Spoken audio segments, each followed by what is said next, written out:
Hello, and welcome back to Leafy Greens vs. Zombies. Today we will be taking on the Pirate Seas. There's a lot of fun stuff in store, so be sure to stick around until the end. If you don't know what this challenge is about, I explain it all in the first episode. You can access that video in the top right corner of the video, or in the description. Otherwise, I'll give you a real quick recap right now.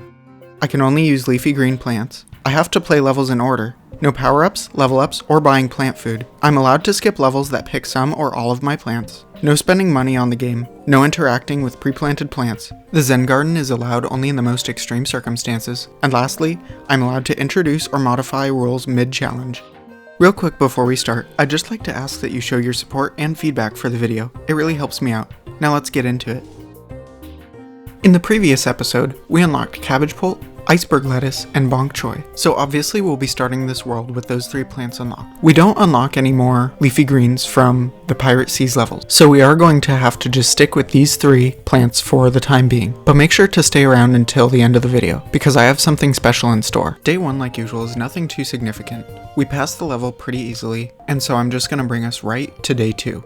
Day 2 is going to be our introduction to seagull zombies. As you'll see in later levels, these are extremely annoying for me. Bok choys are not able to take them out by themselves unless there are at least 2 in a row, and even then they usually still take a nibble or 2. A cabbage pult can barely solo a seagull zombie from the back lane if there is only one seagull zombie in its lane. They have very high health compared to brown coats, which makes them very irritating. They also eat very quickly, which is a problem for some levels like Protect the Endangered Plants levels. But the most notable thing about seagull zombies is that they actually fly over iceberg lettuce, and not only that, they are not slowed down or stunned by the iceberg lettuce plant food. This effectively means we have no way of blocking off a seagull zombie. We just have to let it roll down the lane or sacrifice plants like cabbage pult and bok choy to it. All that said, Day 2 was not too difficult. Unfortunately, however, I did end up misclicking on the snowball power-up, trying to collect a plant food, which means I had to restart the level, and I did manage to beat it on my second attempt. So now we can move on to Day 3.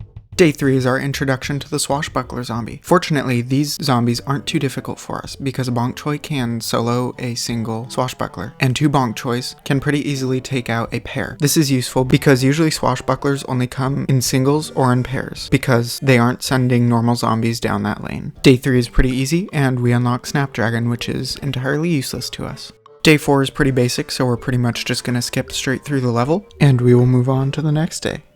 Day 5 is pretty similar to Day 4, except they throw both Swashbuckler and seagull zombies at me in the same level. And Day 6 is pretty much the same thing, so we are going to skip through both of them and move on to Day 7. Day 7 introduces barrel roller zombies, which you would think would be a huge problem because we are using our melee bok choy plant. But something that I learned while fighting barrel roller zombies is that lobbing plants such as cabbage pult actually target the barrel roller instead of the barrel. This means that the barrel usually stops in its tracks because our only ranged attacking plant is cabbage pult, which targets the barrel roller and leaves the barrel in the middle of the plank. So fortunately, we were able to beat Day 7 fairly easier than I thought it would be. And we'll move on to Day 8, which is a conveyor belt level, which provides us with no leafy greens. It is the first level that we see gargantuars in this world, but that isn't extremely relevant when we don't have our challenge plants to fight them with. So we are pretty much just going to skip straight through it. Now we've made it almost to 4 minutes through this video, and I know we've done a lot of skipping through levels. Day 9 is another level we're pretty much just going to skip straight through. But I promise you things are going to get way more interesting pretty soon. You just need to stick with me for another minute or two. I just want to thank you for sticking around so far, and we're just going to move on to Day 10. Day 10 is the introduction of imp cannons. Imp cannons are extremely annoying not because they fire imps across the gap, but because our only plant that can damage them is cabbage pult, which means almost always the imp cannons are going to explode and fire 4 imps into the middle of my ship. This creates problems because these imp cannons swarm very quickly, and you'll see how many problems we have with them in a later level. Something very annoying about imps in Plants vs. Zombies 2 is they have almost the same health as a brown coat zombie, whereas in Plants vs. Zombies 1, they have far less health. This means that our bok choys are hardly able to keep up with just 2 imps. Now, as you can see, I have moved on through Day 11 because neither Day 10 or Day 11 are very interesting, and we are going to pretty much just skip straight through Day 12 because it's the coconut cannon seagull zombie level, and we will pretty much move straight through to Day 13. Welcome to the most interesting part of the Pirate Seas. Finally, the Pirate Seas is done introducing me to new zombies, and now it's going to introduce me to some challenges. This first one is a sun producing challenge, and it's the first sun producing challenge we've run into in Leafy Greens vs. Zombies. Now, ideally, there would be a leafy green plant that produces sun that we can use. Unfortunately, as far as my definition for the rules of what plants we can use, there are no leafy green sun producing plants. That is something we can discuss later, but for now, the most ideal solution would be to only use one sunflower. I tried to do that on this level, but I was not successful, so I came up with a different solution. I will plant a sunflower at every single moment that I have the chance. But I'm not super happy with this solution, so we are going to revisit this in not too long, and you'll see what I have in store. So for now, we are going to move on, and next is day 14. Day 14 is a pretty easy plan your defense level. I used a typical setup of bonk choys and cabbage pults, and we breeze by this level in no time. But this is pretty much the end of the easy levels. Day 15 starts us off with a 3-peater, and our objective is to not let the zombies trample the flowers, almost on the back row of the lawn. We have a couple problems here and there, with some zombies getting through a couple of our plants. Overall, we make it through the level, and we'll move on to day 16. Day 16 is Pirate Seas' first Protect the Endangered Plants level, and this is the first level in the Pirate Seas that really gave me any significant trouble. These beans out here on the edge of my ship are so prone to being gobbled up or rolled over by a barrel. This level took me at least 3 attempts, but I've gone ahead and skipped most of them and shown you just the first attempt and my final attempt where I managed to beat it. Day 17 tasks us with defeating 20 zombies in 30 seconds. Fortunately, our cabbage pulp plant food is able to clear a bunch of zombies all at once, and we managed to clear this level first try, but these levels are definitely getting harder. Day 18 is pretty much a skip. It's a pre-picked plants level, and the only plant that I'm able to use is iceberg lettuce. Obviously, that one's not gonna be able to clear this level very easily, so we're gonna go ahead and skip it, and I went ahead and did a quick run with pea shooters only, and managed to clear the level that way, but we'll just move on to day 19 now. Here we go. Day 19 is a produce sun level, combined with a don't let the zombies trample the flowers level, where you have to produce 1,750 sun. I tried for hours to try and get to that amount without using more than one sunflower. Unfortunately, after many attempts, I wasn't able to do it. So when I couldn't get one sunflower to work, I tried with 2. And when I couldn't get 2 sunflowers to work, I finally had to try 3. And I was successful. But as we are going to come back to day 13, we're also going to come back to day 19 on a later level. Day 20 is another produce sun level, but this time we only have to produce 1,000. So, of course, I'm going to give it a shot with 1 sunflower and see how well we can do. Using my knowledge from the previous level, I'm actually able to do pretty well, and we managed to beat it first try with just 1 sunflower, so we don't actually have to come back to day 20. And now that we're done with these stupid produce sun levels, we can actually have some real fun beating levels with just leafy greens, not with leafy greens and a sunflower. No. Wait. Well, here we go again. This is another level where we have to produce a bunch of sun, and this is the most yet. So I'm not even gonna give it a shot with just 1 sunflower. I'm gonna instantly just skip to 3 sunflowers and try my best there. Of course, as for the other 3 sun producing levels, we'll come back to this one too.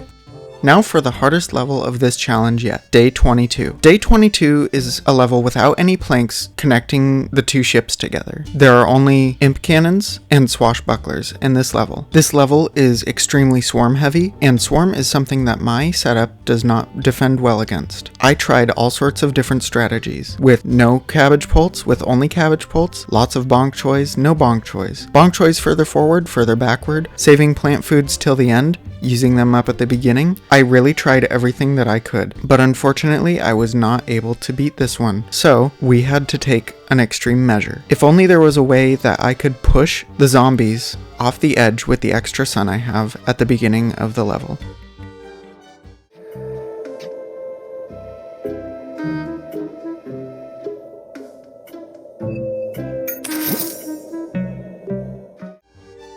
Having access to Hurricane is going to make day 22 possible. Being able to push any zombies in an entire lane off the ship into the water is effectively an extra lawnmower. Although it costs 100 sun each, that isn't a big deal because we have some left over after we plan our defense. This doesn't mean I had an easy time though. It took me quite a few attempts to be able to beat this level. But as you can see here, we finally managed. And now before we move on, we're going to take a step back and go to level 19. Hurricane allows us to stall one zombie indefinitely at the end of level 19, which means we are able to collect all 1,750 sun. However, this wasn't an easy feat. It took me a very long time in order to complete this level, as one sunflower only produces 50 sun once every 24 seconds. Using a bit of basic math, you can find that that means one sunflower will take 14 minutes to produce 1,750 sun. So, for reference, throughout the level, I placed iceberg lettuce all around the map. Iceberg lettuce is a slow recharge plant, so I think it'll be a good reference for you to understand how long this level took. Now, if you remember correctly, we already beat level 20. Even though it was another sun-producing level, it was only 1,000 sun, and it didn't have a row of flowers for us to stop zombies from trampling on. So we were able to let zombies travel further towards our house and therefore stall the game out longer. So of course, we're going to skip to level 21, which is yet another sun-producing level, though this time it is 2,500 sun. Doing some basic math, 2,500 sun will take one sunflower 20 minutes to produce. That's almost 50% longer than level 19. Of course, for reference, as I did in level 19, I'm going to be placing iceberg lettuce all over the field. This will give you a little bit of a reference for how long the level takes. Finally, we can move on to day 23, which is another level that wants us to protect the flowers. This level is pretty easy because we can place bong choys right on top of the flowers, and so long as we're always ready with a plant food, we shouldn't ever have a problem. Day 24 is a very difficult level that wants us to protect more spring beans. This time though, we can't plant in front of the spring beans, and the game really enjoys sending seagull zombies, swashbucklers, and imp cannons in the lanes that we have the spring beans. I'm not allowed to use plant food on the spring beans, which does make things a little bit more difficult. So this level took me quite a few tries and over an hour in order to beat. My primary strategy was using iceberg lettuce to freeze imp cannons and to use lots of cabbage pulp to clear out the seagull zombies before they were able to eat the spring beans. Finally, we've reached the final level with Dr. Zomboss. It pains me to inform you that this level does not offer us any leafy green plants. So, in order to keep things interesting, I'm honoring shagrot and using only coconuts on this level. This was not an easy feat, and it took me quite a few attempts. Quite a few is rather generous too. As I have this day play out in the background, I'd like to talk about a few things. Number 1, the wonderful support I got from my first video. Number 2, about the future of this challenge and the things in my life. And number 3, the things I went through to get this video in the state that you guys are receiving it. So number 1, I really want to thank everybody who supported me so well from my first video. I loved reading all the comments. Even the criticisms were so helpful in order to help me make this second video so much better. It really increased my confidence as a content creator, and I just really want to thank everybody that noticed that I tried. As for the future of this challenge, I would like to make it a weekly video on Sundays at 6 p.m. PST. However, being in college classes and working a part-time job and trying to juggle all that with family time may not make a weekly video at 6 p.m. PST on Sundays feasible. I'm gonna do my best, and I'd like this to be a challenge that I can come back to for months. I can do flowers only and other types of challenges that I look forward to trying out, but weekly videos may not be possible. And third, how this video came to be. I've had a great time recording this video, don't get me wrong. However, it has come with some drawbacks. I lost about an hour and a half of footage due to my recording software or my emulating program not functioning as intended. I also had a few technological scares, ranging from things like my microphone not working and my video editing software crashing to my entire computer crashing. I also have spent a lot more time trying to polish this video and make it look beautiful. It is currently 1:52 a.m. on Sunday morning before this video is released, and I still have a lot of editing to do. But I'm committed to get this out by 6 p.m. because it's something that I'm very passionate about, and I'm excited to see all the commenters and people who enjoy my content make their voices heard. And just one more reminder to like and subscribe. Hit that notification bell. Lastly, I just want to thank everybody for watching, and I really hope you enjoyed, and hopefully I will see you all back next week at 6 p.m. PST, Sunday, March 10th, for Leafy Greens vs. Zombies Wild West.